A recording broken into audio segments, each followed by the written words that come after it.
ठीक है, अब आगे बढ़ते हैं, संतुलित आहार के बारे में जानते हैं। संतुलित आहार क्या है? 1.3, सामान्यतः पूरे दिन में जो कुछ भी हम खाते हैं उसे आहार कहते हैं। आ गया ना? आहार किसे कहते हैं?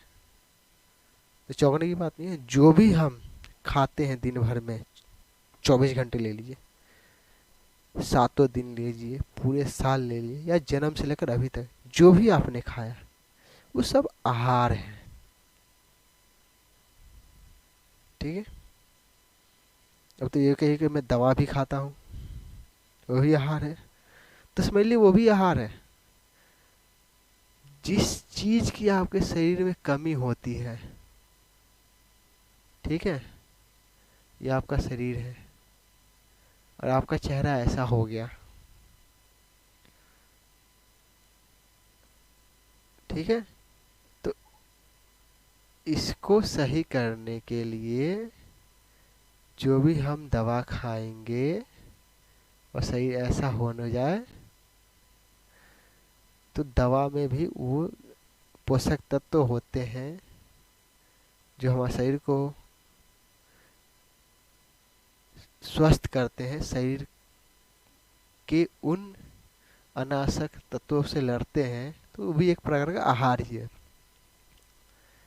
ठीक, हमारे शरीर में वृद्धि और अच्छे स्वास्थ्य को बनाए रखने के लिए हमारे आहार में वे सही पोषक तत्व उचित मात्रा में होने चाहिए जिनकी हमारे शरीर की आवश्यकता है। कोई भी पोषक तत्व न आवश्यकता से अधिक हो और न ही कम। हमारे आहार में पर्याप्त मात्रा में रुक्षांश तथा जल भी होना चाहिए। इस प्रकार के आहार को संतुलित आहार कहते हैं। मैंने जो पहले बताया था वो आ गया ना, कि हमारे शरीर को सारे भोजन की आवश्यकता है। ये ना कि हम सातों दिन एक महीनों भर चावल खा रहे तो चावल खाते जा रहे हैं, या रोटी खा रहे तो रोटी खाते जा रहे हैं, या फल है तो फल खाते जा रहे हैं, दूसरा कुछ नहीं खा रहे। तो ये शरीर को जिंदा तो रख सकता है पर स्वस्थ नहीं रह सकता।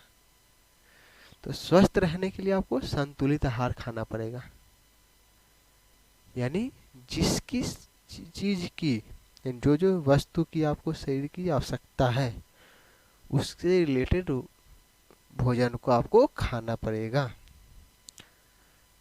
अब आगे पढ़ेंगे भोजन के घटक, सॉरी भोजन घटक तो चैप्टर का ही नाम है। मैं इसे इरेज करता हूँ। अब आगे पढ़ते हैं।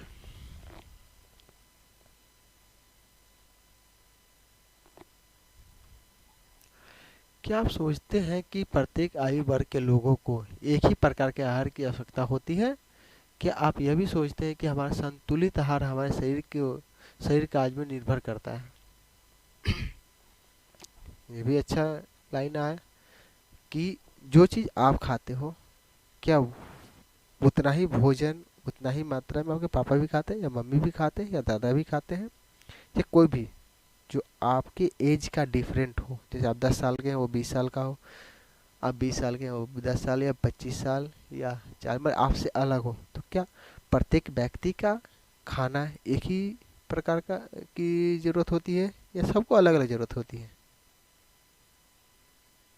ठीक, या हमारे शरीर को, यानी हर किसी शरीर को भोजन एक ही प्रकार की जरूरत होती है, अलग अलग, यानी मात्रा, भोजन की मात्रा, भोजन तो एक ही रहेगा, चावल में भी खाऊं चावल भी, मतलब मात्रा, कोई 100 ग्राम खा रहा है, कोई 200 ग्राम। तो हर शरीर पे डिपेंड करता है, हर उम्र पे डिपेंड करता है उनको कितनी मात्रा में क्या चाहिए और कितनी मात्रा में किन्हें क्या लेना है। चलिए आगे बढ़े। एक सप्ताह की अवधि में आप जो भी खाते हैं उसका एक चार्ट तैयार कीजिए। जांच कीजिए कि प्रतिदिन जो भोजन आप करते हैं क्या उनमें सही पोषक तत्व उपस्थित है। ये आपको करना है। अब जो भी खाते हैं, जितना भी खाते हैं, उसे एक हफ्ते तक एक पेपर में लिखते जाइए कि मैंने आज सुबह ये खाया, दोपहर में ये खाया, शाम को ये खाया, रात में ये खाया, दुकान पे गया तो ये खाया। मतलब जो भी चीज़ आप खाते हैं 24 घंटे में, उसे पूरे 1 हफ्ते तक नोट कीजिए और उन सब चीज़ों को लास्ट में 1 वीक के बाद देखिए कि जो चीज़ मुझे शरीर को जिस प्रोटीन, जिस पोषक तत्व, जिस वसा, मतलब जिस घटक की ज़रूरत है उन सब में पाया जा रहा है या नहीं। ये आप खुद कीजिएगा। अब आगे बढ़ते हैं। दालें, मूंगफली, सोयाबीन, अंकुरित बीज, मूंग व चना। अंकुरित बीज से हम मूंग और चने को भिगो को रख दें रात में और सुबह छान के उसे एक कपड़े में बांध दें तो 1 दिन के अंदर उसमें छोटे छोटे रेशे निकल जाते हैं, यानी वो अंकुरित हो जाता है। किण्वित भोजन, दक्षिण भारतीय भोजन जैसे इडली। इडली दक्षिण भारत में जो भी खाया जाता है, वहाँ देखिए हर स्टेट में अलग अलग भोजनों के प्रकार हैं। वैसे आ गया ना। दक्षिणी भारतीय भोजन जैसे इडली किण्वित भोजन कहलाता है। आटे का मिश्रण, मिस्सी रोटी, थेपला, अनाज और दाल से बना।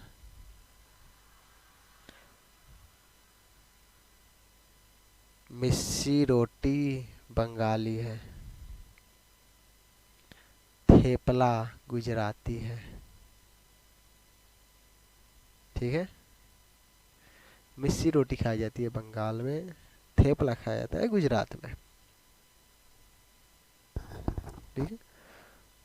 केला, पालक, सत्तू, गुड़, उपलब्ध सब्जियां तथा इस प्रकार के अन्य भोजन कई पोषक उपलब्ध कराते हैं। इसलिए कोई व्यक्ति अल्प व्यय में भी संतुलित आहार खा सकता है। समझे? कहने का मतलब दुनिया में हर कोई हर जैसा अफोर्ड नहीं कर सकता। अब आप पिज्ज़ा खाओ और कोई रोटी खाए, तो आप पिज्ज़ा खा रहे हो, आपके पास पैसे हैं, उसके पैसे नहीं है तो रोटी खा रहा है। तो ऐसा जरूरी नहीं है कि पैसे वाले ही ज़्यादा प्रोटीन, वसा या संतुलित आहार खाएंगे, ऐसा कुछ नहीं है। प्रकृति ने हमें ऐसा दिया है, गरीब से गरीब, अमीर से अमीर जो खाएगा उसे प्रकृति हर चीज प्रदान करेगी शरीर को जिंदा रखने के लिए। ठीक है, ये जरूरी नहीं कि आप पैसे वाले हैं तो आपको ज़्यादा विटामिन प्रोटीन मिलेगा और कोई गरीब है तो उसे कम मिलेगा, ऐसा कुछ नहीं है। गरीब आदमी कम पैसे वाला ही खा के उचित मात्रा में अपने शरीर के लायक संतुलित आहार पा सकता है। अमीर आदमी ज़्यादा पैसे लगा के वो भी उतना ही संतुलित आहार लेगा। ठीक, बस फर्क इतना हो जाता है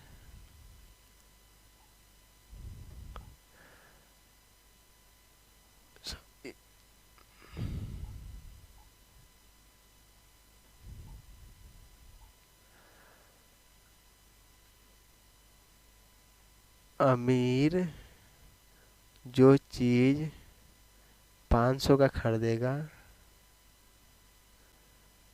गरीब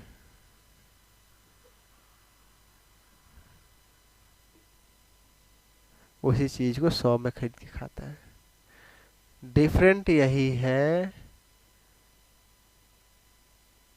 कि वो जहाँ से खरीदेगा वहाँ की कॉस्ट अलग होती है। अब अमीर आदमी थोड़ी जाएगा गरीबों की तरह, वो रोड किनारे जो सस्ता बेच रहे हैं उनसे खरीदेगा। वो गाड़ी से उतरेगा, हाई फाई होटल मॉल में जाएगा, वहाँ एसी का ही पैसा लिया जाता है। खा तो वो भी वही रहा है, बट वो वही चीज खा के अच्छे पैसे दे रहा है। और गरीब आदमी वही चीज खा रहा है, सस्ते में खा रहा है।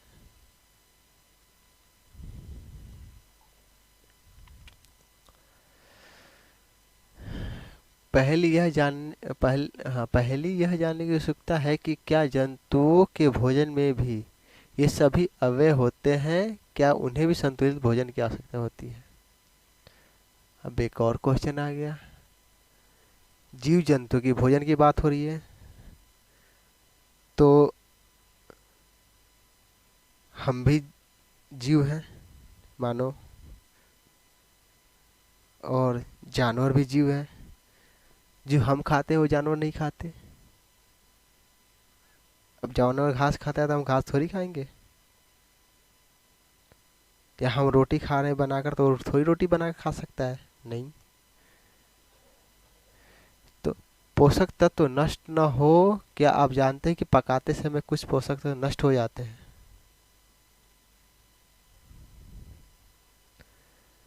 कुछ लाइन ऊपर छूटी है, देखिए। हाँ, उचित प्रकार का भोजन करना ही पर्याप्त नहीं है, इसे उचित तरीके से पकाना भी चाहिए ताकि इसके पोषक तत्व नष्ट ना हो। ठीक है। मान लीजिए कच्चा चावल आप खाइएगा तो कोई फायदा है नहीं, वो नुकसान ही करेगा। चावल को पूरा गीला कर दीजिए, खाया जाएगा नहीं। तो हर चीज की एक सीमा है।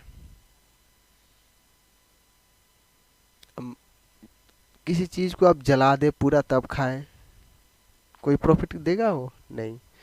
तो हर चीज की एक लिमिट है, सीमा है। यही कह रहा है, उचित प्रकार का भोजन करना ही पर्याप्त नहीं है, मतलब अच्छे प्रकार खाना ही जरूरी नहीं है शरीर के लिए, उसे अच्छे तरीके से पकाना भी चाहिए ताकि इसके पोषक तत्व नष्ट ना हो। क्या आप जानते हैं कि जानते हैं कि पकाते समय कुछ पोषक तत्व नष्ट हो जाते हैं? हाँ, होते हैं। पकाने में भी कुछ पोषक तत्व नष्ट हो जाते हैं। उदाहरण के लिए मैं आपको बता रहा हूँ, छिलका उतारकर यदि कोई सब्जी और फलों को धोया जाता है तो यह संभव है कि उसके कुछ विटामिन नष्ट हो जाएं। सब्जी और फलों की त्वचा में कई महत्वपूर्ण विटामिन तथा खनिज लवण होते हैं। चावल दालों को बार बार धोने से उनमें उपस्थित विटामिन और कुछ खनिज लवण अलग हो जाते हैं। अब आलू को कितना लोग क्या करते हैं, छील कर तब धोते हैं। छील के धोने का उसमें से बहुत से विटामिन नष्ट हो जाते हैं। ठीक है, पहले आलू का काम है उसे धोइए, अच्छे से धोइए, तब छीलिए, तब पकाइए। ठीक है। तो धोने से भी बहुत से विटामिन अलग हो जाते हैं।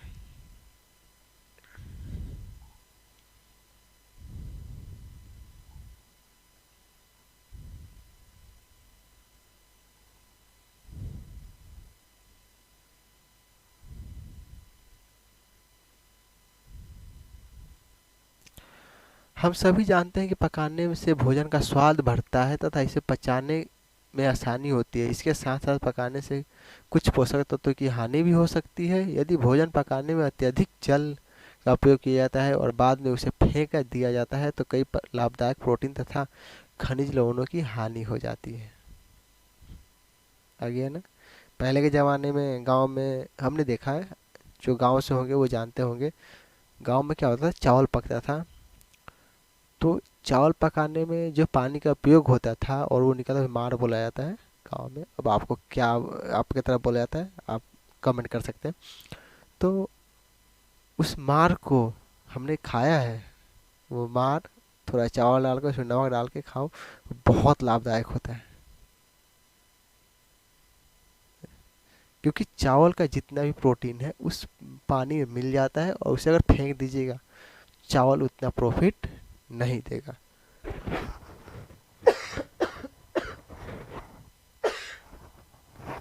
सॉरी।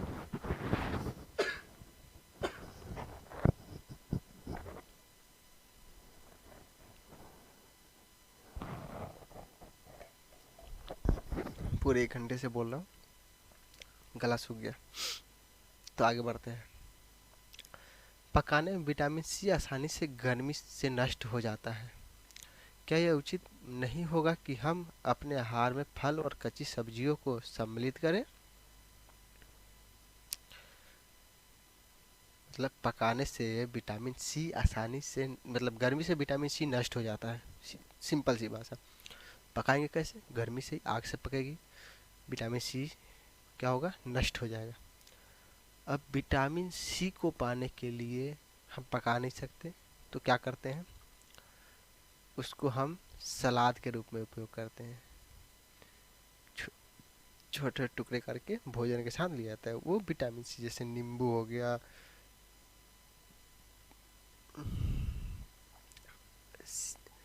नींबू हो गया या खीरा हो गया, ककड़ी हो गया, मूली हो गया, इन सबको सलाद बना के, प्याज हो गया, आदमी खाता है। बूझो ने सोचा कि हम हर समय वसा युक्त खाना ही सर्वोत्तम भोजन है। एक कटोरी कार्बोहाइड्रेट युक्त भोजन ही अपेक्षा एक कटोरी वसा युक्त भोजन अधिक ऊर्जा देगी। क्या ऐसा नहीं होता? अतः उसमें तली हुई चीजें, समोसा, पूरी, मलाई, रबड़ी, पेड़ा आदि प्रचुर वसा युक्त भोजन ही खाए और इसके अलावा कुछ न खाए। कहने का मतलब ये भी सोच सकते हैं कि जब हमें वसा युक्त खाना ही सर्वोत्तम भोजन है, तो एक कटोरी कार्बोहाइड्रेट युक्त भोजन, एक कटोरी वसा युक्त भोजन, नहीं, वसा युक्त कार्बोहाइड्रेट से ज़्यादा प्रॉफिट लेवल है ना हमारे शरीर के लिए, तो हम कार्बोहाइड्रेट ना लेके वसा युक्त एक कटोरी भोजन उपयोग करें। जैसे तली हुई तला हुआ समोसा, पूरी, मलाई, रबड़ी, पेड़ा, इसमें वसा बहुत पाया जाता है। ठीक है, जैसे जो मोटे हो जाते हैं उनको डॉक्टर कहता है वसा मुक्त खाना खाइए, यानी जिसमें वसा कम हो वो खाइए, शरीर को लाभदायक होगा। देखिए, क्या आप सोच सकते हैं कि यह ठीक था? निस्संदेह नहीं। इसका अधिक वसायुक्त भोजन खाना हमारे, देखिए, मोटापे का कारण बनेगा। ये जो शरीर में मोटापा होता है, कैसे होता है? वसा से होता है।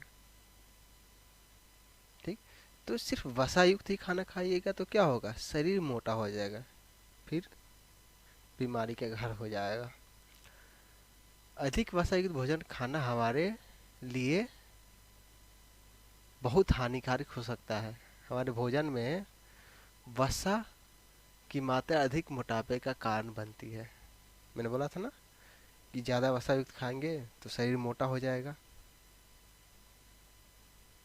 तो ज़्यादा वसा युक्त खाना भी नहीं खाना चाहिए। चलिए आगे बढ़ते हैं। अब पढ़ते हैं 1.4, अभाजन्य रोग।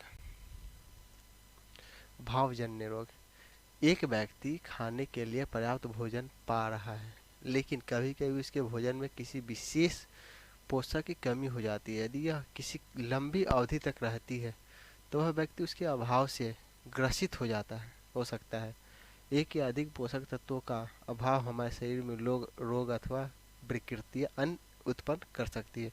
वे रोग जो लंबी अवधि तक पोषकों के अभाव के कारण होती है उन्हें अभाज्यन्य रोग कहते हैं।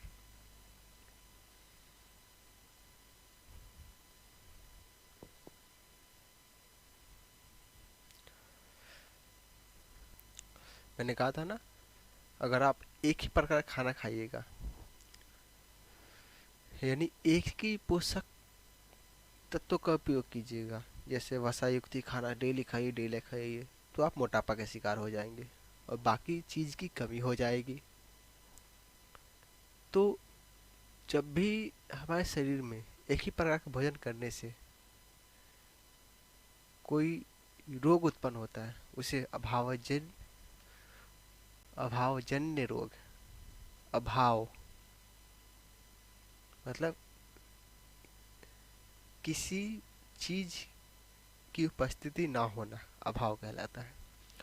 अभावजन्य रोग यानी हमारे शरीर में मान लीजिए हमने वसा युक्त ही खाना, प्रोटीन नहीं लिया, तो प्रोटीन की कमी हो गई, तो ये क्या कहता है? अभावजन्य रोग कहलाते हैं। यदि कोई व्यक्ति अपने भोजन में पर्याप्त प्रोटीन नहीं ले रहा है तो उसे कुछ रोग हो सकते हैं, जैसे वृद्धि के अवरुद्ध होना, चेहरे का सूजन, बालों के रंग का उड़ना, त्वचा की बीमारियां और पेचिश आदि। अब देखिए, अब मान लीजिए खाली वसा वाला युक्त खाना खाइए और अपने शरीर में प्रोटीन ना लीजिए, तो क्या होगा?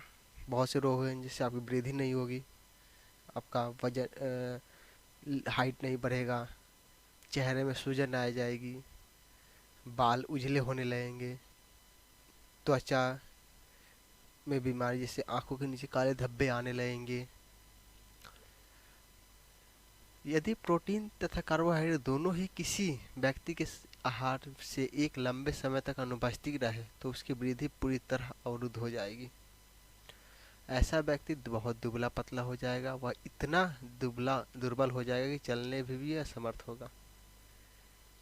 यानी प्रोटीन और कार्बोहाइड्रेट उसके शरीर में जाएगा नहीं तो क्या बढ़ेगा,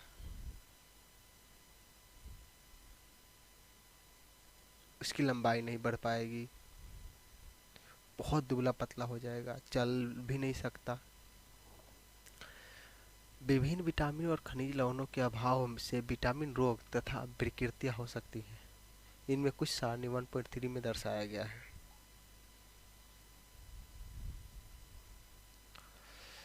इस अध्याय में हमने स्वयं से यह जानने की कोशिश की कि विभिन्न क्षेत्रों के भोजन में इतनी अधिक विविधता होते हुए भी आहार में पोषक तत्व का वितरण सामान्य है। यह वितरण हमारे भोजन में आवश्यक पोषक तत्वों की उपस्थिति सुनिश्चित करता है। यानी हमने अभी जो चैप्टर पढ़ा, इसमें अलग अलग राज्यों में अलग अलग खाने की व्यवस्था है। कहीं कुछ खाया जाता है, कहीं कुछ खाया जाता है, लेकिन जो हमें शरीर को आवश्यक पोषक तत्व है, जो हमें चाहिए, जो वो खा रहे हैं, उनसे उनके भी खाने से उन्हें मिल रहा है, और जो हम खा रहे हैं उन्हें हमारे भी खाने से मिल रहा है। ठीक है, अब चलिए सारणी देख लेते हैं। चैप्टर अब खत्म भी है।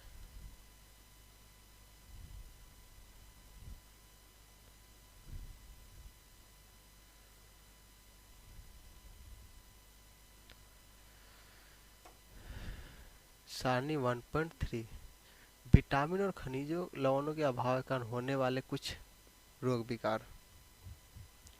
ठीक है, मतलब जो विटामिन की कमी से रोग होते हैं उनके नाम और लक्षण जानेंगे। जैसे यहाँ विटामिन का नाम हो गया, अब जय रोग विकार हो गया, लवण हो गया, लक्षण हो गया, सॉरी। विटामिन ए क्षणित्य दृष्टिहीन, यानी विटामिन ए की कमी से कमजोर दृष्टि, अंधेरे में कम दिखाई देना, कभी कभी पूरी तरह से दिखाई नहीं देना, मतलब आँख संबंधित जो रोग होगा वो विटामिन ए की कमी से होगा।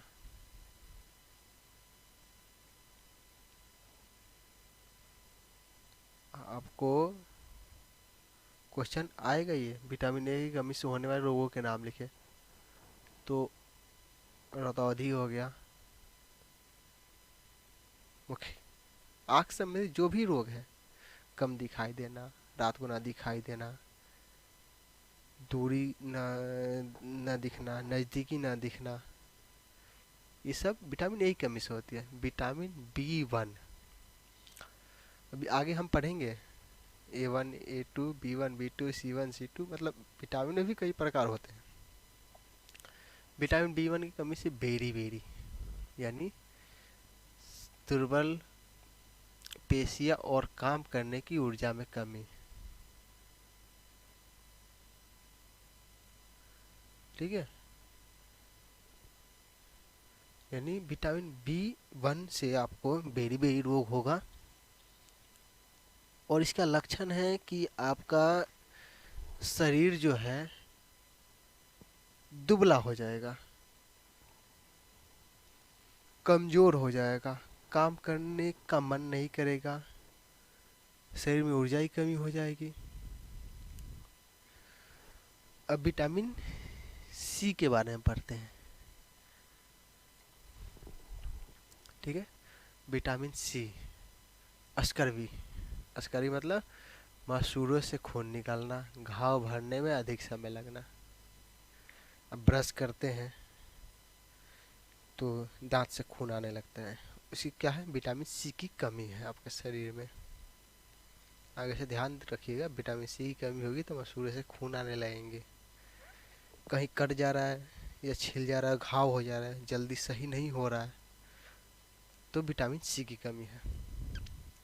Vitamin D rickets rickets sorry rickets अस्थियों का मुलायम होकर मुरझाना,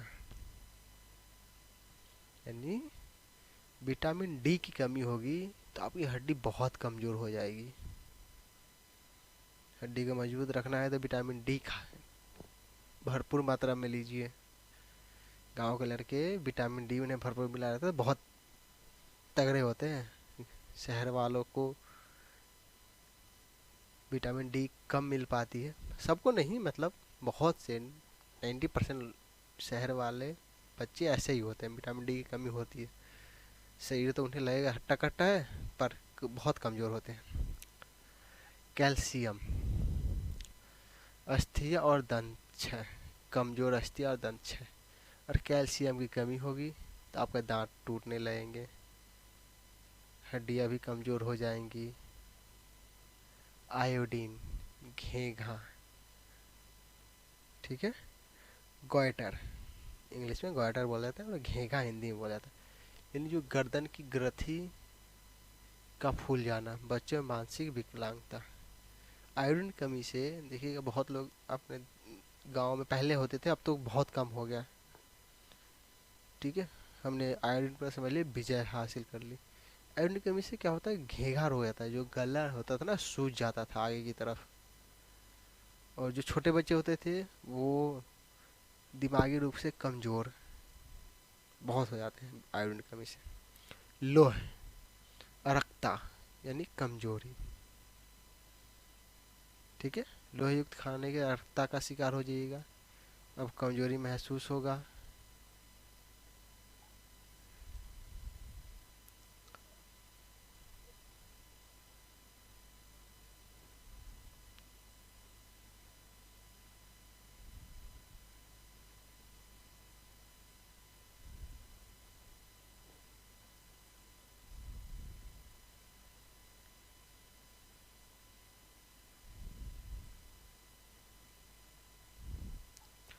ये जो लोगो आप देख रहे हैं, ये सुदृढ़कृत फोर्टिफाइड संपूर्ण पोषक स्वस्थ जीवन, यह FSSAI मानकों के अनुसार दृढ़कृत खाद्य पदार्थों का लोगो है।